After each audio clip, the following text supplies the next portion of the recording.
As long as I can remember, I've enjoyed telling stories, so deciding to pursue multimedia journalism was an easy decision for me. Hi, I'm Colin Murphy.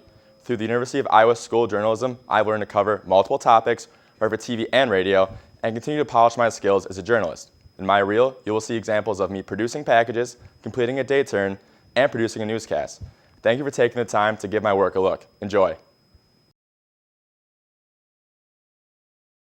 The University of Iowa Rec Services is the Department of UI focused on fitness and recreation. Despite state-of-the-art facilities, students and other members are not happy with the traffic that goes through them. I'm standing outside the Campus Recreation and Wellness Center here at the University of Iowa. Most students prefer this spot on campus to work out when they do want to work out. The only downside, most students feel that it gets too busy most of the day. Yeah, oftentimes when I come here, it's tough to find a bench press rack or somewhere to squat. It gets a little too busy. I think especially after like 4:30 and then at night, it gets too busy and you can't use any of the equipment. Sometimes you can't use the treadmill or you can't use the Stairmaster because there's too many people. UI Rec Services does recognize the issue with how busy the CRWC is.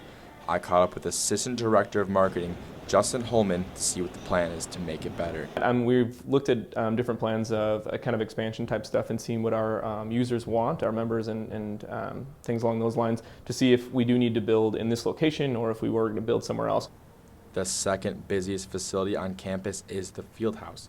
Rec Services believes it is a great alternative to the traffic at the CRWC, but not everyone is aware. As well as kind of highlighting the different features at the location. So for the Fieldhouse, they have a bunch more basketball and they're the only ones that have racquetball courts. So kind of highlight, and badminton, sorry. And so kind of highlighting those different areas. Reporting from the University of Iowa Recreational Services Facilities, this has been Colin Murphy, Daily Iowan TV. A native of Bettendorf, Iowa, it has always been a dream for walk-on redshirt sophomore Nicholas Baer to wear the Hawkeye black and gold while playing basketball inside Carver Hawkeye Arena. An Iowa fan. I grew up a little bit in Iowa City until second grade, and just always been a fan of the Hawks, and I just really wanted to get the opportunity to play here. I remember going to games at Carver and also Kinnick Stadium, just always being an Iowa Hawkeye fan, and it really is a dream come true to get to play here. Nicholas Baer may be a walk-on in the Iowa men's basketball team, but because of his hard work and this shooting stroke,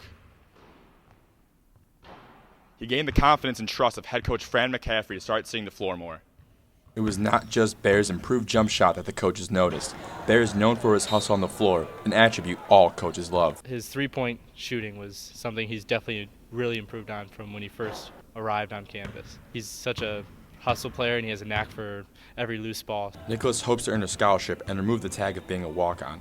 But for now, he plans to spend his offseason working on his game so he can come back better and stronger for next year. Add some strength, but also just increase my, my ball handling, get that shaped up, and also just becoming a better one-on-one player. Reporting outside of Carver Hawkeye Arena, this has been Colin Murphy, Daily Iowan TV. On Wednesday, March 23rd, the Iowa House of Representatives passed the bill, Senate File 2218 or House File 2380. The bill contains language that gives first responders the opportunity to apply an opioid antagonist drug called Narcan to any persons who are experiencing opioid overdose in an attempt to save their lives. From the bill summary itself, the bill provides immunity to prescribers and administrators of the antagonists that have acted reasonably and in good faith.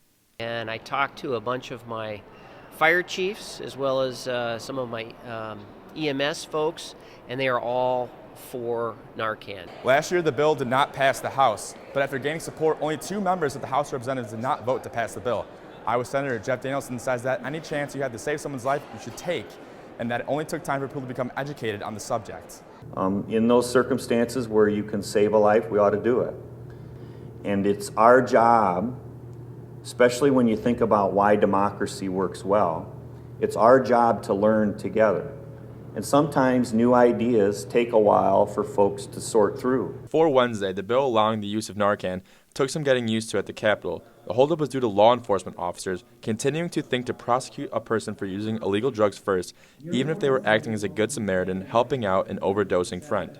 They were a little nervous about that part of the bill when their jobs had been year after year after year to make sure that someone's prosecuted for using illegal drugs. From the Iowa State Capitol in Des Moines, it's been Colin Murphy, Daily Iowan TV.